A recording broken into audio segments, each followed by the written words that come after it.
desligada para não sobrecarregar o Google Meets. E fora isso, é uma boa palestra para todo mundo. E eu estou passando a palavra para Juliana Zarzar, que vai apresentar a lá agora. Olá, gente. Boa noite a todos. Meu nome é Juliana Zarzar. Sou presidente da Liga Acadêmica de Terapia Ocupacional em Contextos Hospitalares e Cuidados Paliativos, a LATOP, do Instituto Federal do Rio de Janeiro, Campus Realengo. Nosso maior propósito enquanto Liga é transmitir informações da área relacionada à terapia ocupacional em contextos hospitalares e cuidados paliativos, e procurando construir, né, um processo de ensino, pesquisa e extensão. Hoje trazemos a Roberta Pereira Furtado, da Rosa, que possui graduação em terapia ocupacional na Escola Superior de Ensino Helena de Poff, especialista em saúde mental pelo Instituto Franco Basaglia e mestre e doutora em psicologia pela UF. E professora, claro, do curso de terapia ocupacional do Instituto Federal do Rio de Janeiro, campus Realengo. Muito obrigada, professora, por aceitar nosso convite e obrigada também, Lamin, por proporcionar esse evento. Agora passo a vez para a Karine.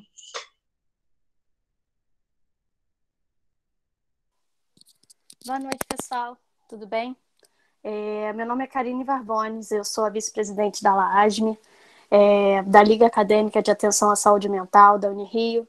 Sou membro fundadora da mesma e o nosso maior objetivo, enquanto Liga, é trazer à comunidade acadêmica a importância, discussão, diálogo da saúde mental nos mais diversos contextos e grupos populacionais. Então, hoje, para falar sobre saúde mental e luto no distanciamento social, convidamos a nossa orientadora da Liga, enfermeira pela UFRJ, professora associada da Unirio, mestre em enfermagem pela UFRJ, doutora em enfermagem psiquiátrica pela USP, arteterapeuta pela Clínica Pomar, aromaterapeuta pela Aroma de Flor Terapias, mãe de 3 felinos fofos, crocheteira, artesã e apaixonada por saúde mental.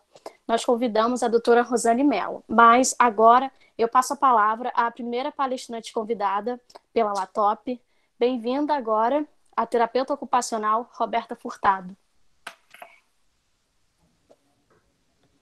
Olá, boa tarde a todos. Vocês me escutam bem? Sim. Tá, ok. Qualquer coisa, vocês me informem aqui, eu vou ficar com o chat aberto. Pelo que a organização falou, vocês vão ir me avisando, né? Bom, eu queria dizer, primeiro, agradecer o convite de vocês, né, para estar aqui dialogando um pouco sobre saúde mental, especificamente sobre a questão do luto no distanciamento social, que é o tema hoje. Queria parabenizar a organização aí do evento, né, dizer da importância um pouco dessa iniciativa de vocês, da União das Ligas, né, o quanto que isso é rico, né, achei ótimo esse nome, né, Enfrentamento ao Covid com Informação, muito legal. Então, só para me organizar aqui, eu entendi que eu vou começar a falar, né, a gente está dividindo a fala entre eu e Rosana, então eu começo a falar os primeiros 20 minutos, depois na sequência a Rosana entra e vai ter um momento aí de conversa, né? Enfim. Bom, então eu vou começar falando sobre esse tema, vou fazer um panorama mais geral e depois a Rosana continua aí a fala, né? A gente fez uma combinação assim. Então, assim, eu vou começar falando um pouquinho sobre, já que a gente está falando aqui de saúde mental, né, e de luto, nessa temática específica aí da pandemia, do distanciamento social, eu queria começar falando rapidamente. Eu não vou colocar slide, tá, gente? Eu vou ficar falando aqui e, enfim, qualquer questão que aparecer, vocês anotem e tragam, a gente conversa no final. Então, assim, eu queria começar falando um pouquinho, já que a gente está falando de saúde mental, né, sobre a compreensão aí da saúde mental. A gente está aqui entendendo a saúde mental, que a saúde mental de todos nós, né, ela é determinada por uma série de fatores socioeconômicos, fatores biológicos, fatores ambientais. Eu gosto um pouco de pensar a saúde mental muito pela perspectiva da saúde, do conceito que Canguilhem traz de saúde, né, ele vai falar que a saúde ela é uma capacidade da gente conseguir lidar com as infidelidades do meio, né, com as dificuldades que aparecem, com as problemáticas que aparecem no nosso dia a dia, a partir da criação de normatizações, né, de como que cada um de nós vai renormatizando a nossa vida frente aos impasses e às questões que a vida traz para a gente, né. Então, para Canguilhem, quanto mais a gente consegue, né, ter essa capacidade de renormatizar, mais a gente tem saúde. Então, eu gosto de pensar a saúde mental também por esse aspecto, né? E aí, pensando, então, na atual situação de crise mundial, de pandemia, né, frente a esse novo coronavírus, como que fica a nossa saúde mental? Quais os impactos, né? Então, se a gente pensa o nosso cotidiano frente a essa pandemia, eu queria pensar um pouco sobre o que a gente está falando aí de cotidiano, né? A gente está entendendo que o nosso cotidiano, ele é isso que a gente expressa no nosso dia a dia, algo que é costumeiro, que é mundano, que tem a ver com nossos hábitos, as nossas organizações, da nossa vida presente, né? Enfim, é o cotidiano, essa nossa vida cotidiana que faz com que a gente se sinta pertencente a grupos, a instituições, a organizações, né, ao mundo de um modo geral. Então, a gente está sempre ligado com pessoas, com instituições, e aí quando chega essa situação de pandemia, ela traz um certo estado de suspensão desse cotidiano, né, de um rompimento em nossos cotidianos, e de uma maneira muito abrupta também, né?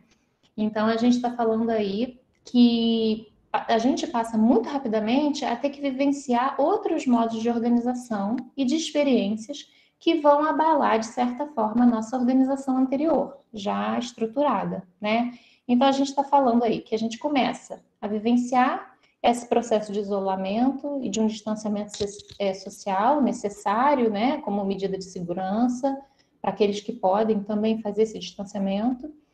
A gente está falando também da vivência, né, de um certo medo de contágio da doença que está presente nesse processo. A gente, né, vivencia impactos econômicos extremos, né, em várias situações aí das nossas vidas, vidas familiares de muitas pessoas. As incertezas em relação ao futuro, quando a gente está pensando aí que a gente ainda não entende direito como é que a gente se organiza futuramente nesse pós-pandemia que a gente não sabe como vai ser, né? E assim, a gente também tem diariamente, né, informação de uma grande quantidade de pessoas mortas pelo coronavírus, né? E também essa experiência aí da não possibilidade de vivenciar o luto, que é natural, né? Por meio desses rituais habituais da nossa cultura, né? De despedida daquele que morre. Então, tudo isso que eu estou falando aqui, inicialmente, né, para a gente pensar o quanto que todos esses fatores afetam a nossa saúde mental. Né? Claro que aqui a gente vai focar especificamente na questão do luto, nesse contexto da pandemia, né? Então, assim, para a gente focar no luto, é importante que a gente pense primeiro o que a gente está nomeando de luto. O luto não é nada patológico, apesar de ter muitos estudos, né, historicamente, aí falando de um certo luto patológico. Mas a gente está aqui primeiro pensando o luto enquanto um processo natural. É um processo natural de resposta a um rompimento de vínculo. Né? A princípio, a gente está falando de um rompimento de vínculo que pode ser, né, quando a gente perde alguém muito importante, né, muito significativo na nossa vida, ou perda de algo que é significativo também, né? Então, ou seja, o luto ele se refere tanto a essa vivência de perda de um vínculo com uma pessoa próxima, uma pessoa querida, mas também a perda de algo significativo para nós, né? A gente pode, por exemplo, pensar na perda de um emprego, de um relacionamento que termina, enfim, o adiamento de planejamentos e sonhos, né? Se a gente for pensar em, né, a grande maioria aqui estudantes, às vezes os planos que alguém tinha de terminar a faculdade esse ano ou se organizar para uma residência, se organizar para um trabalho, e aí vem a pandemia e de repente rompe completamente com essas expectativas e sonhos, né, ou projetos. Isso também a gente pode pensar como um rompimento e uma experiência de luto que a gente pode estar vivenciando. Então, o luto, ele está, embora ele seja assim encarado como um evento natural da vida, é claro que a gente tem que entender que cada um de nós vai vivenciar o luto de uma forma, né? Existe aí efeitos variáveis em cada pessoa, né? Isso daí precisa ser entendido e visto de forma muito singular por cada um e vivido de forma muito singular. Isso não necessariamente quer dizer que a gente olhe o luto só por esse lado de um processo individual, mas é importante entender que ele também está ligado diretamente a um processo que é social, né? Então, assim, a nossa sociedade onde nós estamos inseridos, ela também influencia os sentimentos, os comportamentos que são gerados frente a essa perda, né? Então, a gente está falando aí do significado, as explicações, os rituais de passagem da vida e da morte, entre vida e morte, tudo isso, né? E o processo, né, do próprio enlutamento, eles vão variar, né? Tanto em cada sociedade, em cada cultura, nas diferentes culturas, nas diferentes cosmovisões, né? A partir de cada religião, né? Enfim, então e a vivência também de como ocorre a morte, isso vai variar. Né? Então, a gente, para pensar o processo de luto, a gente pode compreender aí, né, que todas as dimensões da perda é preciso ser compreendida a partir de um contexto que é social, né? E entender como que esse contexto ele apoia, ou ele se opõe, ou ele ignora essa experiência de enlutamento. E aí, para falar um pouquinho disso, eu trouxe aqui dois autores que são importantes, né? Tem alguns estudos aí até que eu estava pesquisando na Fiocruz, de professores que falam um pouco por essa perspectiva de estudos estudiosos da Holanda, que eles vão falar um pouco do que eles vão nomear de modelo do processo dual de luto. O que seria isso? Né? Para eles, o luto é um processo cognitivo de enfrentamento de uma perda, né? E isso consiste em construir estratégias e estilos de gerenciar aí essa situação do luto, né? Então, nessa perspectiva de compreensão do luto, eles vão enfatizar essa questão do enfrentamento, né, para a compreensão do processo, né, e como que se constrói aí significados, e aí eles vão pensar a partir de duas perspectivas que são principais. Eles vão falar, né, que a gente pensa o luto a partir desse enfrentamento, um enfrentamento, primeiro, que pode ser orientado para a perda, ou seja, o enfrentamento que vai enfocar a busca dessa pessoa perdida, né? Vai enfocar pensamentos centrados e relacionados à pessoa que faleceu. Então, a gente está falando, por exemplo, da busca por esses laços afetivos, que passa também tanto por uma negação, uma evitação da realidade da morte, mas também por uma certa aceitação, né? Uma busca pela necessidade de rememorar a figura dessa pessoa falecida, seja por foto, seja por necessidade de falar sobre isso, né? Então, isso é uma vivência no processo de luto. E uma outra vivência do processo de luto seria o enfrentamento orientado para a restauração, né? Que seria essa possibilidade aí de retomada das atividades do dia a dia, retomada de uma vida, né? De engajamento em tarefas, em atividades, sem a pessoa falecida, né? E também possibilidade da pessoa se distrair, se divertir, sem essa certa culpa de estar traindo essa pessoa falecida. Então, é um reengajamento aí na vida, né? Uma readaptação sem a pessoa que faleceu. Então, essa é uma maneira de pensar aí o processo do luto, que é interessante a gente pensar né, nesse processo do luto que a gente ainda aqui está nomeando como um processo natural. Existe também o processo, um termo que é muito usado, e aí os estudos em cuidados paliativos falam muito disso, né? Do luto antecipatório, que eu acho legal falar rapidamente também, que o que seria esse luto antecipatório, né? A gente está falando de um luto que ele pode começar a ser vivenciado a partir, por exemplo, da notícia de uma doença fatal ou de uma doença incapacitante, né?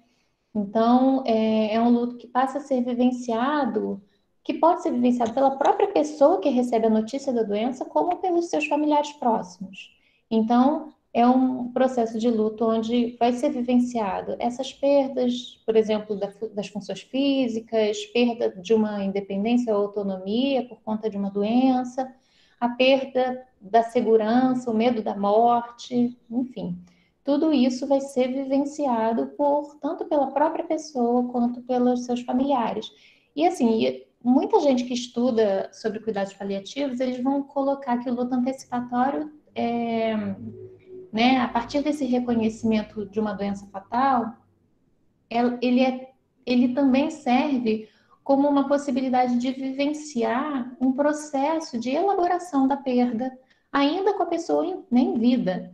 Então, seria uma possibilidade de absorver essa realidade da perda de uma maneira mais gradual, com possibilidade de despedida, com possibilidade de resolução de questões que ficaram pendentes, né? Então, seria como uma possibilidade de pensar em oportunidades, né?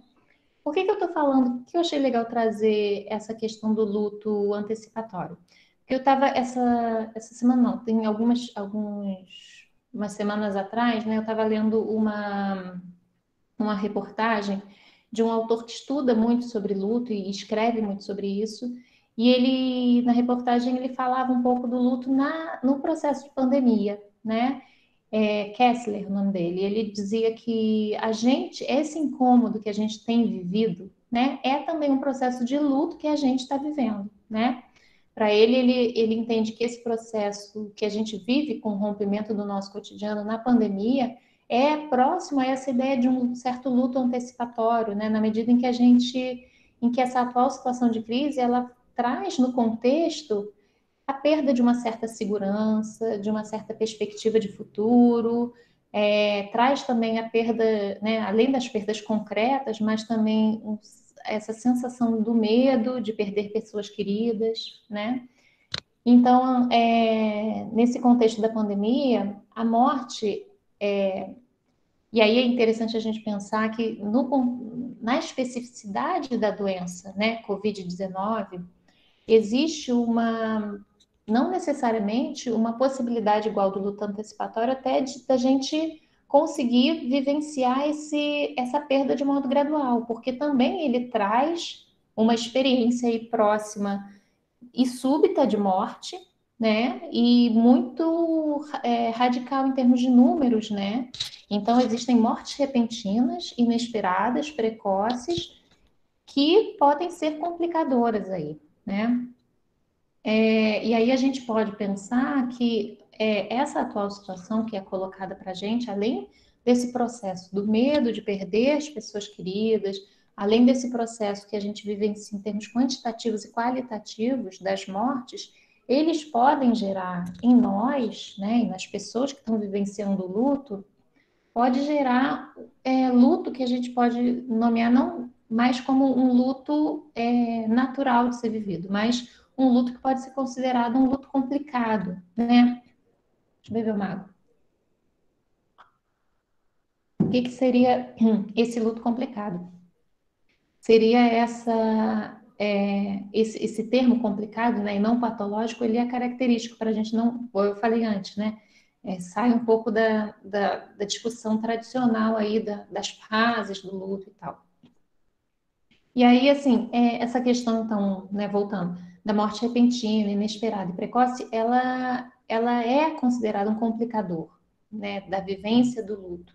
E realmente ela pode gerar, sim, transtornos psicológicos importantes nos indivíduos que vão vivenciar essas perdas, né? E a gente está falando aí de perdas que são próximas a nós, né? A gente está falando de muitas pessoas, pessoas conhecidas, e é uma quantidade, né? Não só em âmbito familiar, mas em âmbito mundial, né? Então, voltando a essa questão do luto complicado, a gente tá querendo entender aqui o luto complicado. O que seria esse luto complicado? Deixa eu só organizar aqui rapidinho, gente, a questão do chat, porque eu não sei como é que tá a questão da minha hora, mas eu tô falando, depois vocês me avisam quando chega aí 20 minutos. Então, assim, o luto complicado, ele seria o quê? Né? Seria quando o sujeito ele está vivendo o luto de modo talvez mais intenso, mais duradouro, né? E nesse processo de enfrentamento e readaptação da vida de uma pessoa falecida, esse processo ele fica travado, ele fica estagnado, né? A gente pode pensar, por exemplo, quando uma pessoa ela não consegue renormatizar, igual eu falei, né, no início, não consegue recriar modos de vida do seu cotidiano frente a essa situação de perda, né? Então, é um processo de luto complicado aí, que seria interessante da gente olhar, da gente entender que por esse caminho, talvez algumas possibilidades de cuidado e atenção, né, dos próprios profissionais de saúde poderia ser importante, né? Mas é claro que isso precisa ser muito avaliado, enfim, de pessoa para pessoa, porque não existe a gente aqui não está falando assim de um tempo específico, né? Quando eu falo, por exemplo, mais intenso e duradouro, não existe, depois de tantos meses vai ser luto complicado, né? Depois de, sei lá, 3 meses, se a pessoa não conseguiu reorganizar sua vida, é um luto complicado. Não, isso não é assim que a gente avalia, né? A gente precisa olhar cada caso e como que a pessoa vivencia esse processo, né, de enfrentamento e que recursos ela está lançando mão para reorganizar a sua vida ou não, né? Ou não, porque pode ser que não consiga. E aí, assim, voltando então para a questão específica que a gente, né, que é atual, das mortes que tem acontecido aí pela Covid-19, a gente pode pensar que existem características particulares aí nessas mortes que elas vão interferir realmente no processo de luto e que pode ser, sim, fator de risco para o desenvolvimento de um luto complicado. Então, eu vou falar rapidamente aí de algumas características que podem, enfim, levar, né, não necessariamente levam, mas podem levar a um luto complicado. Por exemplo, eu já falei aqui, né, da maior quantitativo de mortes, né? Essas informações todas que a gente tem recebido do quantitativo de mortes que geram tanto o medo e a possibilidade da morte real é um fator, né? As mortes abruptas, então a gente está falando de pessoas que às vezes ficam doentes e em semanas vêm a falecer, então, né, inesperadamente, né? Mesmo a gente sabendo que existem muitas pessoas que pegam o Covid e ficam, né, se recuperam, a gente sabe também do risco e da possibilidade iminente dessa morte, né, das pessoas. Outro fator, né, que tem acontecido e que é importante a gente dizer são as questões dos rituais de despedida, que são muito diferentes do que comumente a gente tem costumado viver. Então, a gente está falando, por exemplo, das experiências aí dos rituais de despedida, do sepultamento, que muitas vezes existem regras de segurança onde não podem ser acúmulo de pessoas. Então, aquele momento onde é um momento de realmente encontrar com as pessoas queridas e as pessoas poderem vivenciar juntas, né, se abraçando, né, se acolhendo. Esse processo muitas vezes não pode ser vivido, não está podendo, né, ser vivido. E outra coisa também é o próprio isolamento da pessoa que é infectada. Quando a pessoa fica né, é infectada, muitas vezes é isolada e a própria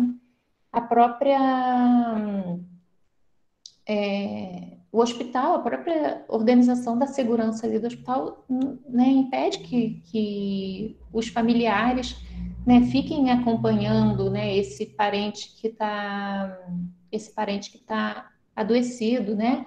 Então é importante e a gente vê aí então que essa experiência da não proximidade já vem desde o início. Fora que muitas vezes, quando uma pessoa adoece, às vezes existem várias pessoas da mesma família que também está adoecida. Então, além de vivenciar esse processo de isolamento de um ente querido, também existe o medo da própria pessoa, né, que está infectada também vir a falecer. Então, a gente está falando também, por exemplo, outra característica, né, de mais de uma morte na mesma família. Então, assim, muitas vezes a vivência de mais de um luto, né? Então, às vezes, a gente não está falando de uma pessoa, né? Porque, e desse processo natural da vida, né? Onde de tempos em tempos a gente perde alguém. A gente está falando de muitas pessoas. A gente está falando de pessoas próximas dos nossos vizinhos, ao mesmo tempo que a nossa família, e que são notícias que a gente vê na televisão, né? Então, são fatores aí muito complicadores e que podem aí vir a realmente atravancar, né, de certa forma, essa vivência aí desse processo de luto. E aí, voltando só rapidamente para essa questão dos rituais, né, eu acho importante a gente apontar aqui sobre esses rituais de despedida e quanto que isso na nossa cultura ele tem uma certa função organizadora. E assim, eles são importantes, na verdade, né, para um certo processo de luto, onde nós vivemos, onde cada indivíduo vive, né, e aí toda essa experiência que eu estava falando antes, né, de uma certa necessidade aí da gente se aproximar dessa perda e dessa pessoa que a gente perdeu, né, a partir de fotos, a partir das maneiras como a gente conversa com as outras pessoas queridas sobre a pessoa que faleceu. Todo esse processo, né, é um processo que faz parte da cultura e da elaboração, né, e que a gente não está conseguindo viver, que a gente não está conseguindo experimentar. E aí essa impossibilidade, esse impedimento de viver esses processos todos, eles vão trazer imensos sentimentos, né? De incapacidade, de raiva, de choque, que vão ser somados a essa experiência que não é também só particular, né? É uma experiência que está em toda a comunidade, porque sou, por exemplo, eu vivenciando um luto na minha família e ao mesmo tempo o meu vizinho, ao mesmo tempo a minha cidade, ao mesmo tempo o meu país e o mundo, vivenciando, né, o luto de uma maneira global aí. Então, a gente está falando que a atual situação, ela traz aí algo que não está restrito ao âmbito familiar, né? Ou social mais próximo, mas tá muito mais amplificado. Então, isso tudo aumenta aí os riscos e as possibilidades desse luto complicado e da retomada dos investimentos nas situações e nas renormatizações de vida, porque ao mesmo tempo que a gente perde alguém, a gente está falando também de uma impossibilidade da gente entender quando que isso acaba, né? Quando que essa pandemia acaba? E a gente entende que a pandemia, ela, vai acabar a pandemia e vai voltar tudo ao normal. Não, não vai voltar tudo ao normal, né? Existe aí um processo onde a vida já mudou. E assim, é como que a gente se reorganiza hoje para pensar outros modos de convivência. Por exemplo, hoje aqui a gente, né? Eu estou aqui fazendo uma palestra que eu estava falando com a estudante que está organizando, né? Que foi minha primeira palestra, assim, na frente de um computador, sem ver as pessoas, né? Então, isso também é um processo de reorganização. Como que a gente tem vivenciado e experimentado aí processos grandes de ruptura e de necessidade de renormatização nas nossas vidas, né? Como que isso tem afetado a nossa saúde mental enormemente, né? A nossa restrição, porque dizer que a gente está isolado também dentro de casa não necessariamente traz uma sensação de proteção, né? Mas também a vivência dentro de casa traz outras questões, né? Quantas notícias a gente tem visto aí sobre, por exemplo, a situação de violência dentro de casa, né? Então, o quanto que todas essas experiências aí têm trazido para nós questões importantes de saúde mental. Eu estava vendo também rapidamente tem um estudo que eu acho que ainda vai sair, eu acho que um artigo falando aí de que a gente ainda não tem a dimensão do quanto que essa pandemia vai afetar e afeta e vai afetar ainda no futuro a saúde mental da população. A gente vai colher esses dados e esses frutos ainda para frente, né? Então, a gente aqui discutir sobre isso hoje, eu acho que está sendo importante para a gente pensar assim, que estratégias, como que a gente enfrenta isso, né? Como que a gente olha, por exemplo, para a situação de luto e pensa maneiras aí de não... maneiras de tentar facilitar ou possibilitar vivências de luto que podem não deixar se tornar lutos complicados, né? Eu, claro, não vou entrar nisso porque eu acho que essa é a parte que a Rosana vai falar um pouquinho mais na palestra. E eu acho que, enfim, assim, das coisas que eu anotei, eu acho que principalmente foi isso que eu gostaria de estar trazendo. Eu entendi que a minha fala que duraria entre 20 a 30, não sei, né? Eu vi aqui que eu acho que ainda faltava 10 minutos, deve estar faltando ainda um pouquinho, mas eu acho que eu vou parar por aqui, porque aí a gente pode ter mais tempo até para discutir. Eu acho que já posso passar minha palavra, né, para Rosana, e aí a gente volta a conversar, dialogar no final, né? Tá bom? Boa noite. Obrigada, Roberta. Foi muito bom, assim, uma coisa boa. Foi conhecer a Roberta, né? Que a gente ficou conversando sobre como é que a gente ia conduzir, e foi muito bom, né? É sempre bom a gente estar fora dos espaços habituais, né? Mesmo que virtualmente.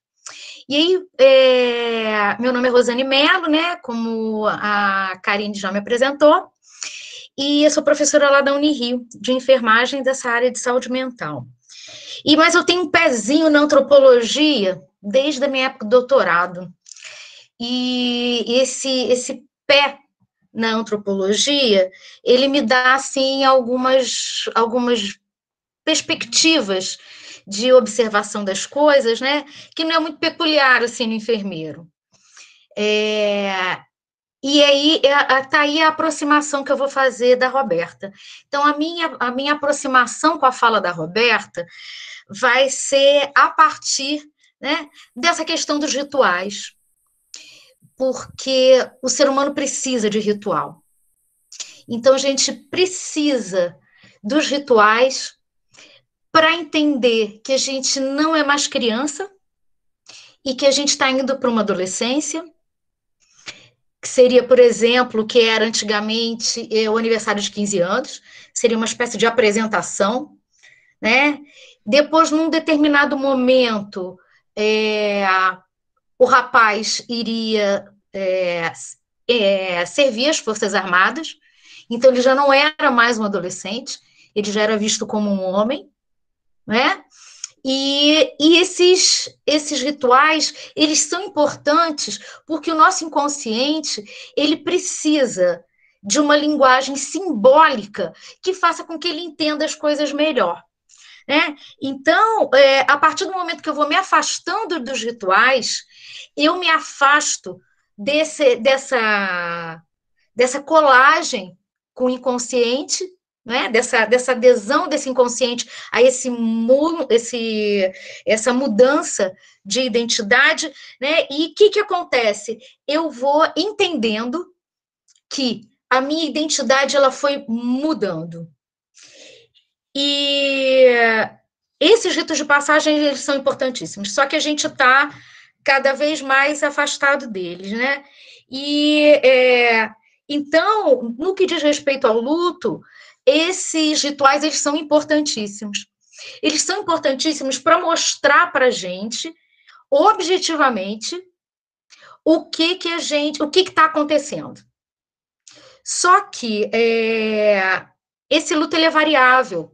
Então, quando a gente estava conversando, né, eu e Roberta, a gente percebeu que tem um aspecto cultural e antropológico aí, né? E aí, como é que esse luto? Esse luto, ele é variável. Esse luto, ele tem um aspecto cultural. Não dá para a gente pensar que o luto no mundo inteiro, ele é igual. Isso é completamente diferente. Por quê? Porque isso é cultural. Um exemplo interessante é que o primeiro-ministro de Israel, quando começou o Covid, quando começou a epidemia, dentro do discurso dele, estava dizendo o seguinte, que era importante que as pessoas obedecessem às medidas de segurança para poupar, para proteger os velhos e os idosos. porque se não fossem os velhos, né, se não fossem os idosos, nós não estaríamos ali. A partir dessa perspectiva do primeiro-ministro de Israel, a gente tem noção da valorização do idoso e da vida, né? Então, eles entendem de uma forma clara a finitude da vida e a importância da vida. Eles sabem que, se esses idosos, se eles morrerem, os seus valores também vão se perder. E que a vida deles está diretamente ligada àquelas pessoas, àqueles idosos. Então, esse é um conceito de vida e morte, de cultura, que é culturalmente diferente do nosso. A gente está num país onde o que vale é o novo. Nem que isso tenha um custo muito grande para a gente. Então, para eu me manter nova, para eu me manter jovem, eu vou, malho muito, me preocupo com a comida, aí faço plástica, e eu uso uma determinada maquiagem. Por quê? Porque a gente está numa sociedade, a sociedade brasileira pouco valoriza o seu idoso. E aí, se eu não valorizo o idoso, eu não valorizo a segunda metade da vida. Né? Então, se eu tenho uma sociedade que foca na juventude, é difícil para as pessoas vivenciarem o seu próprio envelhecimento, né? Então, já que a minha sociedade preza tanto o que é jovem e nega tanto o que é velho, o que está próximo da morte, esse ritual ele vai ficar completamente dificultado.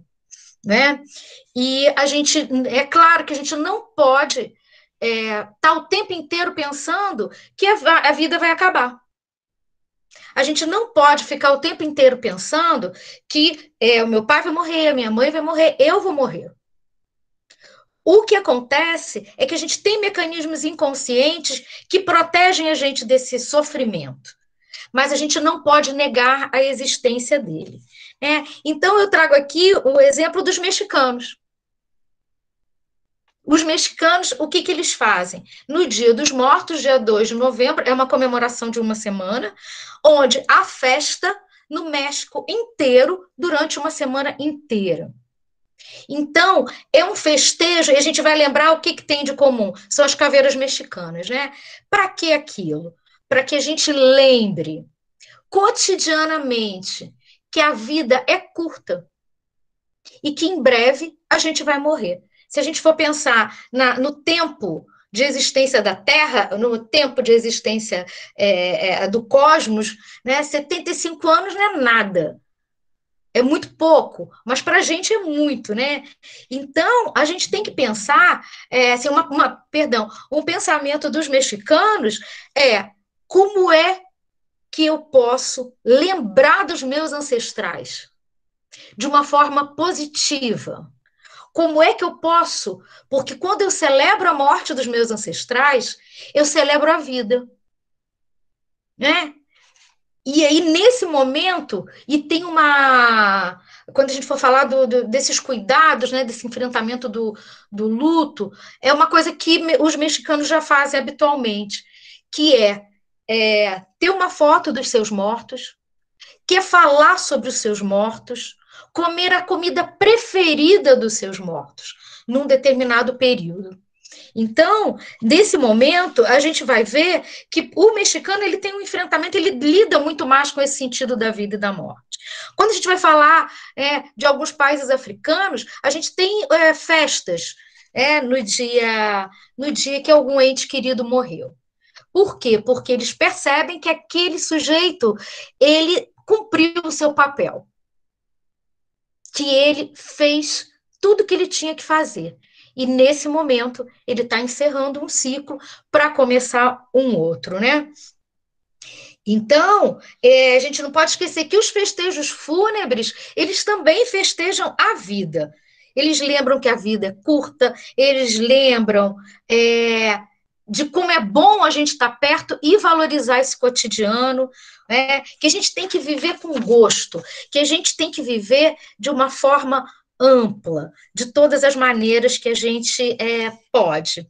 Né? E aí eu vou trazer um pensador que eu acho maravilhoso, que é o Jung, o Carl Gustav Jung, que é um psiquiatra, foi contemporâneo do Freud, né?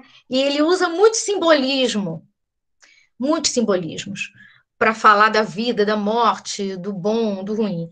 E ele diz que a vida do ser humano é como o movimento do sol ao longo do dia.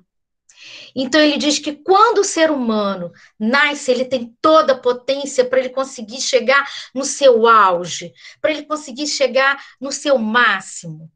E quando a gente chega ao meio-dia, né, o que acontece com o sol? Ele perde a força, mas, em compensação, ele se torna mais ameno. Então, o Jung, ele faz essa associação com a vida do ser humano e a vida, essa trajetória do Sol, que é muito bacana. E eu comecei assim, a me interessar muito por essa coisa do luto, na época que eu tive a minha crise de meia-idade. Porque eu entendi que metade da minha vida já tinha passado. Que o meu cabelo não seria o mesmo, que a minha pele não seria a mesma, que as minhas relações com o mundo teriam que mudar. Né? E aí eu comecei a estudar um pouco mais sobre o processo de enlutamento. Né? E então, quando a gente vai falar dos cuidados que a gente vai ter nesse processo de enlutamento, primeiro, assim, eu vou falar de uma perspectiva geral, que serve para a gente pensar em qualquer momento. Aqui a maioria é profissional de saúde, né? Então, que a gente vai ter que enfrentar cotidianamente no nosso processo de cuidado, né? Então, uma coisa que eu quero, assim, principal falar, cada pessoa tem uma história. Então, e essa história, ela vai gerar um construto emocional, psíquico, até físico, muito peculiar. Então, o que acontece é que cada processo de luto é individual. Não tem uma receita. Então, para uma pessoa que é religiosa, por exemplo, o enfrentamento do luto ele vai ter uma pegada. Para uma pessoa que não tem essa religiosidade, vai impactar de uma outra forma, né? Então, cada pessoa tem uma história, uma construção emocional e psíquica. Né? Então, cada pessoa, a partir daí, vai fazer uma construção do seu rito diferenciada. Então, nesse sentido, os profissionais de saúde vão ajudar essa pessoa a encontrar o seu próprio rito, o seu próprio luto. Porque não adianta eu falar para você assim, não, porque quando meu pai morreu, Deus, meu papai ainda não morreu, né? Tá aí só me dando trabalho. Mas, por exemplo, quando o pai de uma pessoa morreu, ele conseguiu lidar com aquilo chorando, esbravejando, gritando com indignação. Não acontece assim para uma outra pessoa. Para uma outra pessoa, esse processo de luto, ele já vai estar fundamentado num silêncio. Ele vai estar muitas vezes reprimido, e ele pode até só surgir anos e anos depois. Então, como eu falei, a gente tem que tentar ajudar essa pessoa a encontrar o seu próprio processo de luto. Então, as estratégias, elas são individuais. E sim, coisas importantes para a gente pensar enquanto profissional. A gente não pode julgar. Não dá para a gente julgar se aquela conduta é certa ou errada.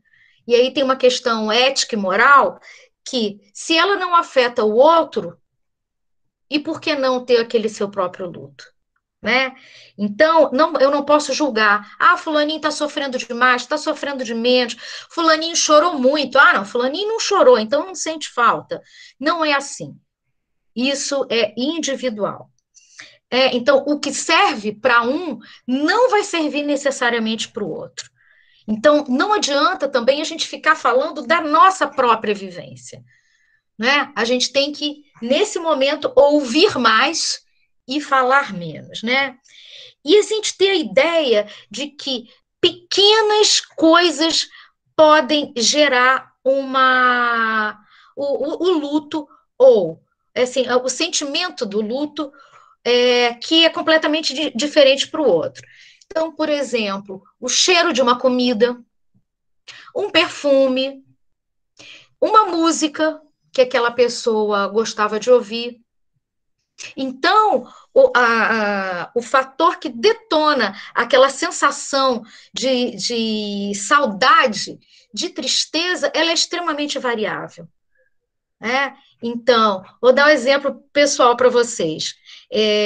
O meu padrasto, ele fazia bacalhoada todo Natal, e era ele que fazia, ele fazia questão.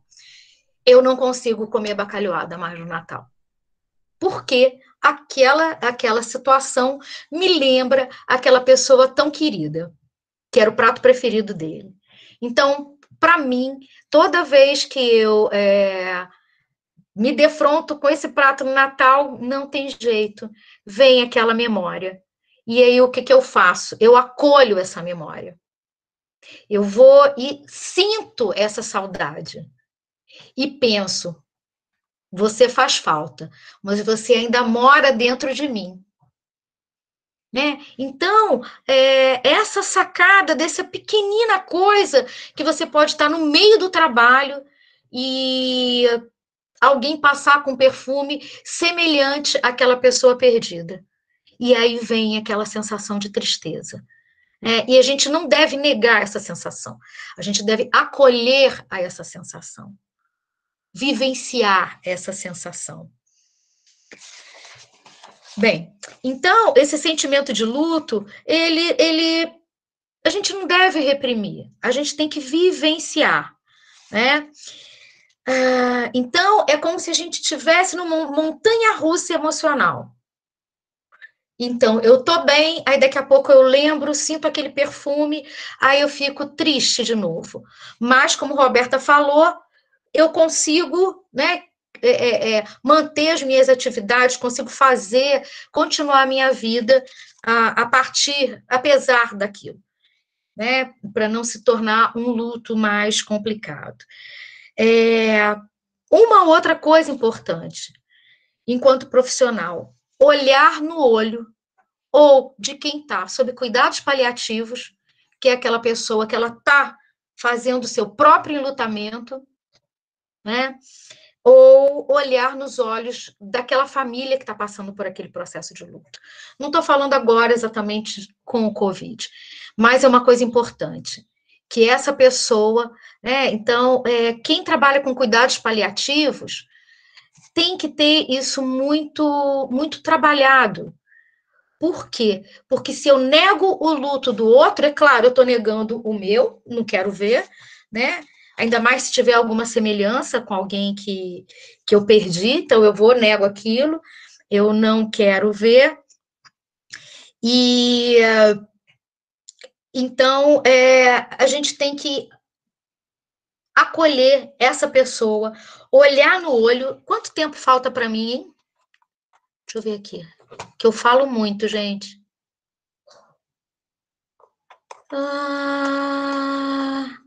Não está aqui. Não achei. É coisa, vocês me avisam. Mas quando a gente trabalha cuidados paliativos, né, e a gente vai trabalhar não com o paciente somente, mas também com a família dele, eu acho que a gente tem que ser sincero e delicado. Né? Não adianta falar assim, ó, vai morrer daqui a uma semana. Quem sabe? Ninguém aqui sabe disso efetivamente, realmente. Né?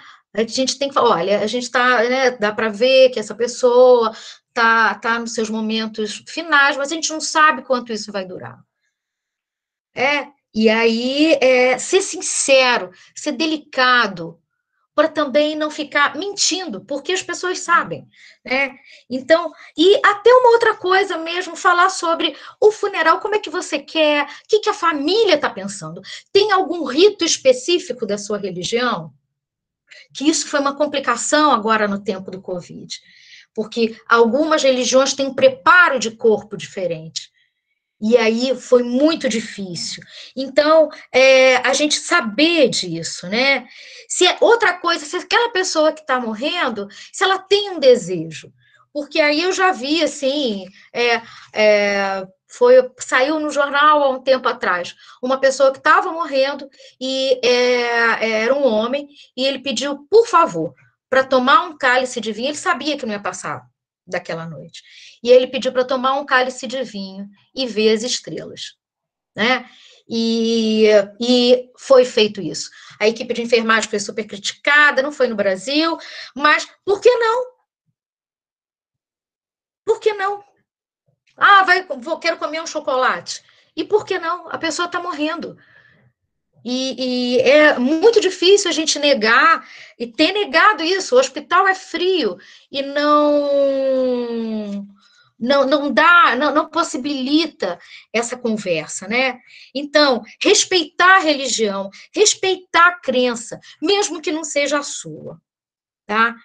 E uma coisa muito importante, falar para os familiares, né? Que todos nós precisamos ser acolhedores, sermos tolerantes e sermos pacientes com a gente mesmo. Né? Então, quando uma pessoa querida morre, o que eu poderia ter feito? O que eu poderia não ter feito? E vai além disso. O processo de luto é ser tolerante, é ser paciente, é ser complacente, principalmente consigo mesmo. E permitir, enquanto equipe, que as pessoas falem da sua dor. O Covid, ele trouxe um monte de impedimento para essas coisas, né? Então, o processo de enlutamento, ele não está sendo feito, a família não pode estar perto, o grupo social daquela pessoa não pode ser. Então, o pai, por exemplo, morreu o avô, né? Então, está o pai com os filhos, e está todo mundo ali, a mãe, as tias, os tios, os primos. É uma rede importante. E aí, naquele momento do funeral, as pessoas não podem... Gente, eu sonhei aqui. As pessoas não podem estar ali, né? Pelas questões do Covid, por causa da questão da contaminação. Então, a gente pode ensinar algumas estratégias. Que estratégias são essas? Estratégias remotas mesmo, desse grupo que amava aquela pessoa que foi embora, ser de apoio para ela mesma, para servir de apoio para ela mesma. Como? Fazer um funeral virtual. Então, marcar um determinado horário para aquelas pessoas se reunirem, e aí a gente tem que aprender com outras culturas, não é? Falar daquela pessoa, das coisas engraçadas que ela fez, que aconteceram, das coisas que ela criou, das potencialidades que ela deixou, dos caminhos que ela abriu. Não é? Então, quando a gente faz isso, a gente está fazendo um funeral, só que online. Né? A gente pode, como os mexicanos, fazer uma espécie de altar temporário. Não precisa ficar aquilo ali o tempo inteiro, mas naquele momento a gente pode fazer um altar com mensagens, com fotos, acender uma vela e cada um fazer o seu próprio processo de enlutamento juntos, mas à distância.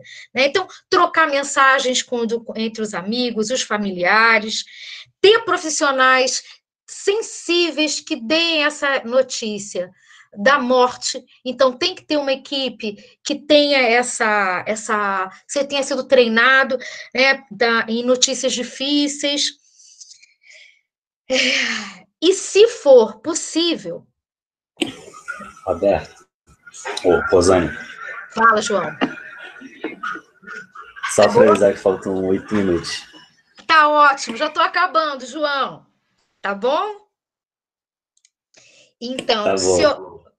se houver possibilidade, se, por exemplo, as pessoas puderem fazer esse funeral de caixão fechado, que sejam feitos em pequenos grupos, no máximo 10 pessoas, né?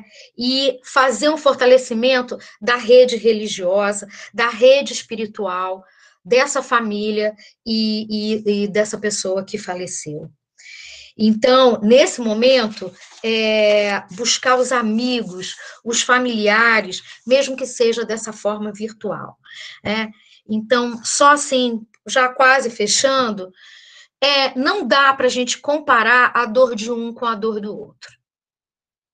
Não dá para a gente dizer que fulaninho é mais forte ou mais fraco. Não dá para a gente ter uma receita de bolo para o enfrentamento do luto, né? Não dá, assim, não funciona a gente falar assim, foi melhor ele ter morrido. Para aquela pessoa que está nesse processo de enlutamento, não foi melhor ele ter morrido. Não, coisas que, assim, eu sei o que você está sentindo, você não sabe o que o outro está sentindo, né? Tudo ficará bem. Não, aquela pessoa nunca mais vai ter aquele contato que ele tinha anteriormente com aquela pessoa que faleceu. Então, a gente ter essa noção para não ficar, vai ficar tudo bem, daqui a pouco passa. Não passa. Como eu falei, o meu padrasto ele morreu há 4 anos e todo Natal eu tenho a mesma sensação. Quando eu olho um prato de bacalhau, eu lembro dele e sinto a falta que ele faz, não é? E aí tem até uma coisa muito interessante, que quando um luto ele foi não finalizado, mas amenizado, é a sensação de que o outro não está lá mais fisicamente, mas que o sujeito que faleceu continua dentro de mim, continua vivo dentro de mim. Quando eu lembro das delicadezas, dos cuidados, nos momentos de amor, nos momentos de fraternidade, de acolhimento, de carinho, aquela pessoa, ela não está mais fisicamente, mas ela está agora dentro de mim. E isso dá uma certa tranquilidade, vamos dizer assim, né? Então, não podia deixar de fechar com Carl Gustav Jung, que é o meu amado, né? Meu querido, e ele fala que tudo na vida tem 2 lados. Então, a felicidade com a tristeza e a vida com a morte. Então, não dá para a gente separar a vida e a morte. Está sempre junta, fazem parte da mesma moeda. Então, por mais difícil que seja, se a gente está vivendo, a gente tem do outro lado da moeda a morte, não é? Então, o Jung ele vem e fala, ninguém é completamente bom, ninguém é completamente mal, ninguém é completamente triste, ninguém é completamente feliz, né? E essa questão da morte, ela vai ter a vida na sua contraparte. Então, para finalizar, senão daqui a pouco o João vai brigar comigo, não é? Só sofre luto, só passa pelo luto quem ama. Se você não amar, você não tem lutamento. Então, a sua capacidade de amar, ela vai ser proporcional à sua capacidade, à frequência que você vai lidar com o luto. Então, quando você ama a vida, quando você ama quem te cerca, quando você ama o seu bichinho de estimação, quando você ama aquele namorado, aquela namorada que está ali, e ele vai embora, e a relação acaba, e aí você sofre o luto. Então, só para a gente pensar que a gente está sofrendo luto, mas que a gente ama muito. E isso é que vai nos dar força para continuar. E pronto, João. Finalizei.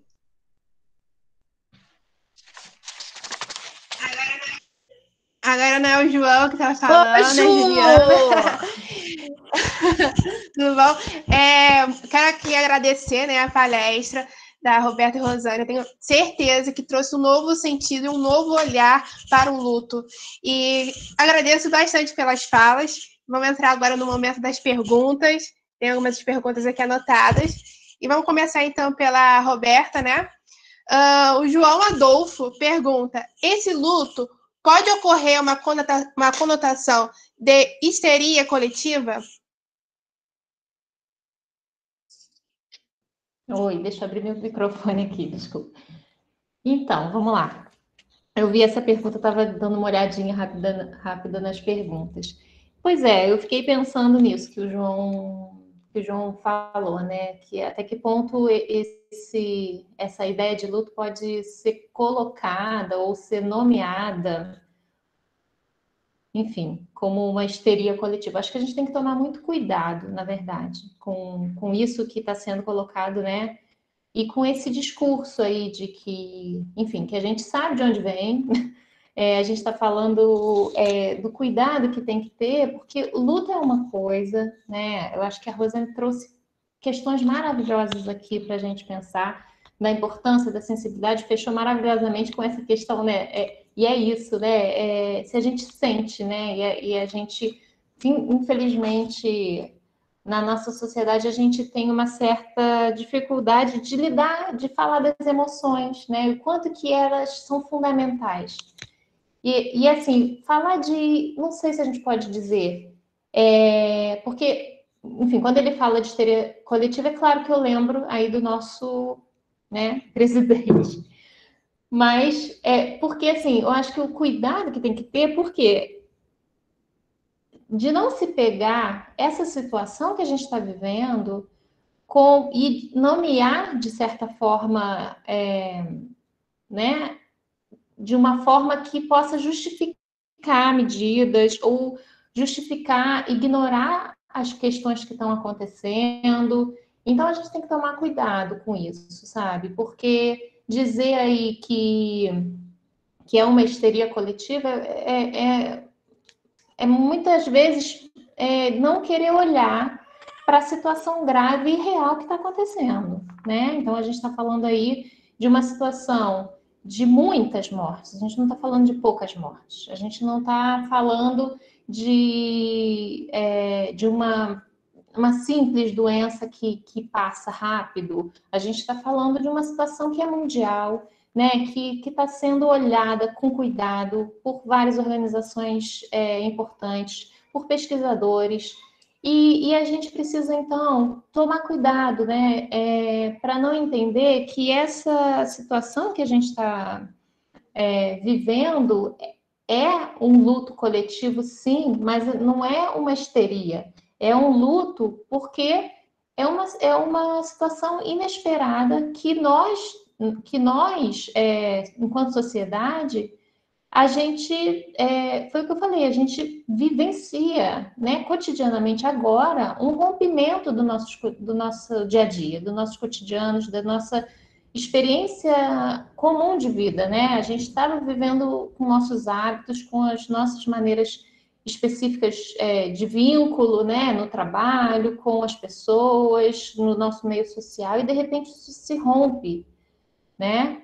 E aí a gente está falando de um luto, tanto esse luto por morte das pessoas próximas, mas esse luto também de perda aí dos vínculos, né? A gente está falando de uma questão muito que é coletiva e que precisa ser vivenciada, precisa ser cuidada também coletivamente, precisa ser cuidada com responsabilidade, né? E não com uma maneira de pegar isso e justificar que isso é pouca coisa, ou que, isso daí estão falando demais, né? Ou acham que não é bem assim, né? Todo mundo morre. Não é essa fala que a gente tem que dar. A gente tem que olhar especificamente para essa experiência que é muito diferente de tudo que todos nós vivemos ao longo da nossa vida e de anos, né?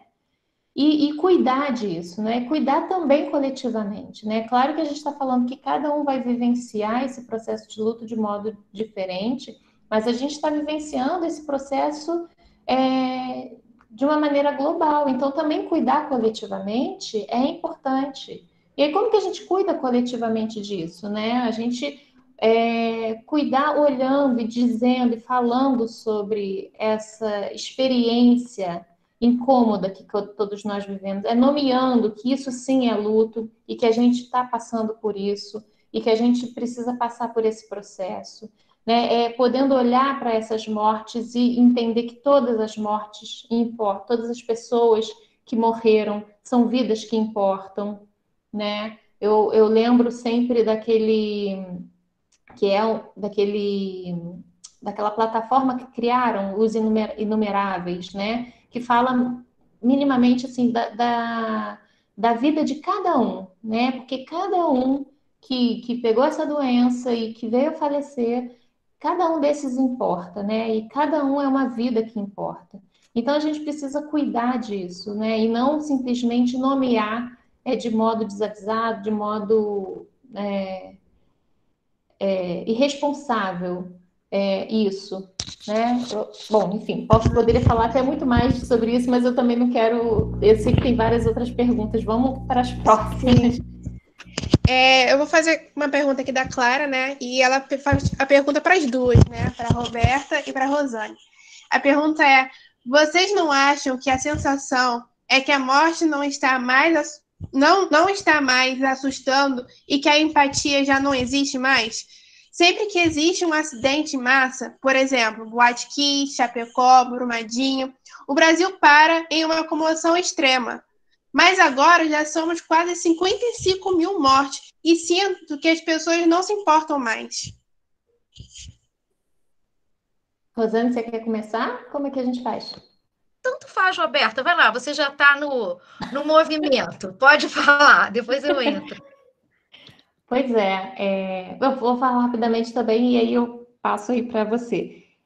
Então, eu acho que voltando a essa questão que a gente estava falando do luto, que a gente está vivenciando um luto social, né? Eu acho que um luto que é coletivo, eu acho que, assim, o modo como a sociedade tem lidado com isso, o modo como nossos governantes, como o Brasil de um modo geral, enfim, como a nossa cultura tem lidado com isso, vai influenciar, sim, os modos da gente sentir, da gente se comportar frente a isso, as informações que a gente recebe, tudo isso vai influenciar a maneira como a gente lida. E eu acho que aí eu fico me perguntando, será que há um processo de negação aí, né? Será que realmente as pessoas não se importam? Né? São perguntas que a gente pode fazer. Até que ponto a gente pode pensar, por exemplo, como que o nosso social tem lidado com as emoções, né? Tem lidado com essa experiência aí, porque como que a gente vê que as emoções, muitas vezes, elas não tem espaço para ser vivenciada e experimentada, né? Então, assim, será que vamos tocando a vida porque é isso mesmo? Vamos, né? Até que ponto esse modo de funcionamento aí social que é muito produtivo e aí a gente precisa colocar a vida para andar sempre, já não estimula um certo não apagamento, né? As emoções estão ali, mas uma certa negação disso. A Rosana falou um pouco, né? O quanto que a gente precisa olhar para a emoção. Ela estava falando do padrasto dela, né? Então a gente olha para essa emoção e acolhe essa emoção. Né? O quanto que é importante da gente fazer isso. Só que muitas vezes a gente não tem nem espaço para isso, né? Ou às vezes o nosso funcionamento social acaba não possibilitando o espaço, né, do chorar, do poder vivenciar essa tristeza, porque é isso, quantas vezes a gente escuta isso que a Rosana falou, né, fulaninho morreu, vai passar, fica calma que vai, sabe, é quase que um discurso que já está enraizado e que a gente precisa, né? E que impede um pouco da gente olhar para essas emoções que a gente está experimentando, né? Então, acho que para a gente falar um pouco, talvez, de empatia e de como que, até que ponto a sociedade olha para isso ou não, né? Ou não está ligando para essas mortes, será que não está ligando mesmo? Ou será que o nosso modo de funcionamento social impede a gente de dar atenção a isso, né? De dar atenção devida para essas experiências, né? Enfim, bom, vai lá, Rosana, não vou falar mais tanto. Roberta, assim, não tem muita coisa diferente do que você de falar, assim, para falar diferente do que você falou. Eu acho que o processo de negação, ele é patente. Então, o que que acontece? Eu vou ter uma cidade, uma catástrofe, que ela já está se desenhando, e aí eu vou diminuir essa catástrofe para eu não, porque eu tenho medo de quando ela chegar perto de mim. Porque quando eu olho a catástrofe, quando eu olho o número de mortos no Brasil, né, eu penso, eu posso estar ali naquele número a qualquer momento.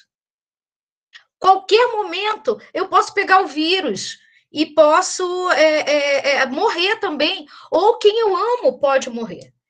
Então, é um processo de negação. Vamos lá, a economia continua, porque isso é uma bobagem, né? E então, eu vou negar a importância das vidas. E aí, assim, é um processo que ele é político, ele é econômico, né? Que faz com que as pessoas ajam assim. Não vamos ver, vamos continuar produzindo, vamos lá. Se morrer, tem mais assim, morre um atendente na padaria, tem mais 10 desempregados para entrar. Então, eu não preciso me preocupar com a pessoa, nem quanto mão de obra. Então, é muito grave essa situação, na minha concepção. Que aí, não acredito que a empatia esteja acabando, não. Eu acho que existe um grupo grande, né? Tanto que a gente vê um número enorme de pessoas se organizando para ajudar quem não está tendo salário, tem um grupo grande se organizando para cuidar das pessoas. Então, a empatia existe. Agora, houve uma diminuição da importância do vírus. E isso gerou impacto. Então, vamos pensar lá no primeiro-ministro de Israel, quando ele fala: vamos nos cuidar para cuidar dos nossos idosos, porque se não fossem eles, nós não estaríamos aqui. Isso é uma fala completamente diferente da qual a gente observou, né? Então, e isso vai gerar um impacto no cotidiano. Você estava tendo uma estatística que homem usa menos máscara que mulher. Aí a gente vai até para um viés de gênero, né? Eu sou macho pra caramba e eu não vou pegar isso não, esse resfriadinho, essa coisa boba, né? E aí acaba que o maior número de mortos são homens, porque eles se negam a usar a máscara. Então, tem todo um construto social aí importante, né? Até dessa fala, está diminuindo a empatia. Não está, não. A gente vê grandes grupos, muita gente mobilizada para dar apoio para as pessoas que estão precisando.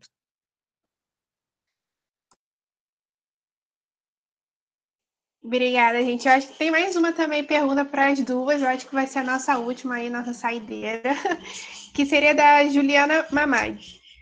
Saindo um pouco do plano, a preocupação com o paciente. Como vocês, profissionais, que lidam diretamente com esses processos de lutos, operam a própria saúde? E quais são os principais obstáculos?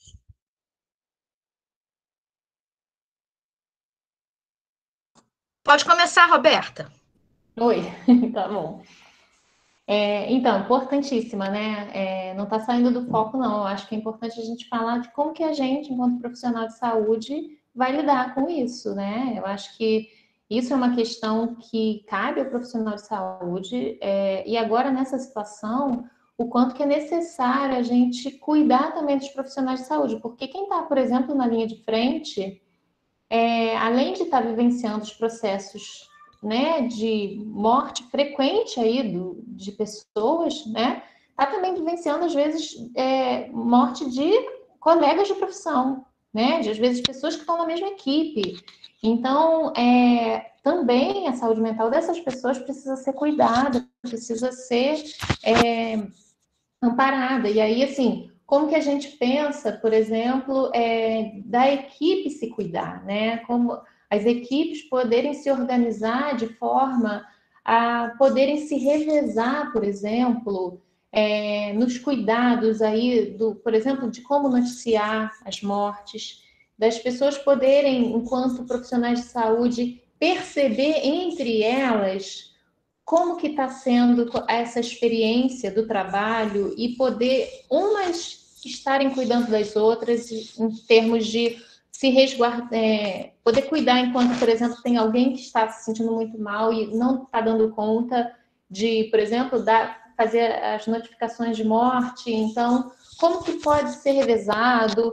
É necessário que cada equipe, que cada grupo de profissionais que esteja, principalmente na linha de frente, aí falando da Covid, possa olhar e criar estratégias, que aí vai ser específica, claro, de cada equipe, porque eu acho que cada equipe vai saber pensar em estratégias a partir do que está vivenciando, mas o quanto que é necessário que a equipe fale sobre isso, que discuta o cuidado interno dessa equipe, para que eles possam continuar sustentando o trabalho, porque também sustentar esse trabalho não é simples, não é fácil, né? E não é simples, a gente está experimentando milhões de coisas, né? A morte diária de pessoas, mas várias questões aí políticas que estão envolvidas com a própria condução aí do trabalho dos profissionais de saúde, né? Então tem muita coisa envolvida que vai afetar diretamente, né? Então eu acho que a criação de estratégias precisa ser muito pautada nas reuniões, nos espaços de trabalho, né? Pensando em como que cada um resguarda a vida do outro e cuida um do outro, né?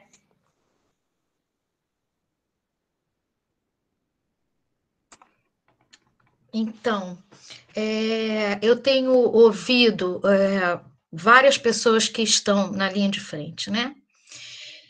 E o maior sentimento que eu tenho ouvido é medo. Medo de morrer, medo principalmente de levar o vírus para a família, para dentro de casa. Então, isso tem, assim, quase paralisado as pessoas. Porque, ok, para a gente que trabalha em hospital, a gente sabe que pode pegar uma pereba a qualquer hora. Isso é fato. Né? Mas levar isso para dentro de casa nunca foi tão complicado. Então, eu conheço pessoas que estão morando sozinhas, para não passar o vírus para filho, para marido, para mãe, para esposa, para pai, né? Então, as pessoas estão, além do trabalho que está ali cotidianamente, lidando com a morte, lidando com a sua própria morte, ainda lidam com a morte das pessoas que amam a partir dessa levada do vírus para dentro de casa. Então, a gente tem que ter muito cuidado, muito amoroso com os profissionais de saúde. Ninguém está nessa de brincadeira, ninguém está colocando diagnóstico de Covid onde não tem. E aí eu vejo assim, eu fico muito triste quando eu vejo que no mundo esses profissionais eles foram homenageados.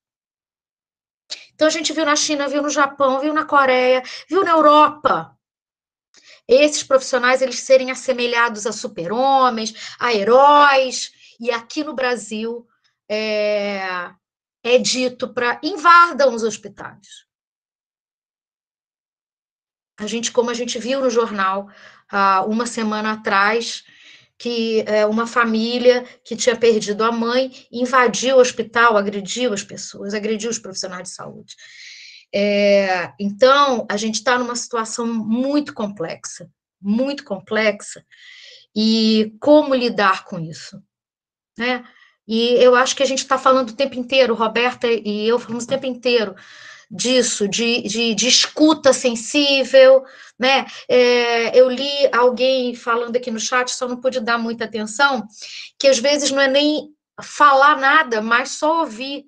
Então, ouvir esse colega que está no hospital e que está sofrendo e que está com medo, né? Acolher isso. Medo é do humano.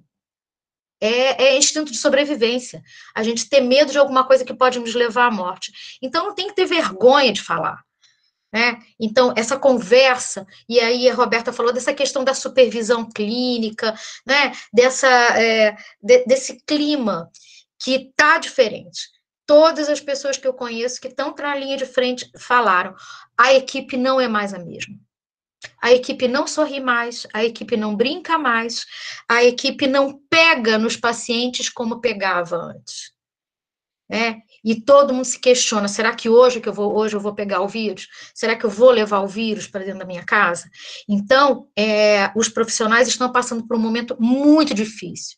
E a gente tem que acolher essas pessoas e trabalhar, aí sim, com a questão do EPI, sim, tem que ter o EPI, tem que ter, teria que ter, foi revogada, uma carga horária menor para esses profissionais semanais, porque é muito difícil estar lá dentro, né? É muito difícil. Então, eu acho que é isso, acho que eu respondi. Então, João, aqui agora, a gente gostaria muito de agradecer a Roberta e você, Rosane, por terem aceitado o convite das ligas para participar desse evento. A gente gostaria de agradecer a todos os palestrantes que passaram aqui nesses 3 dias de evento, agradecer às ligas que toparam vir junto com a gente nesse momento, a LASC, a LAF, a LANFAC, a LATOP e a LAASME, por proporcionar essa troca de conhecimentos aqui. Muito obrigado a todos que se inscreveram. Ficamos muito felizes de esse evento ter dado super certo, era o medo que a gente tinha.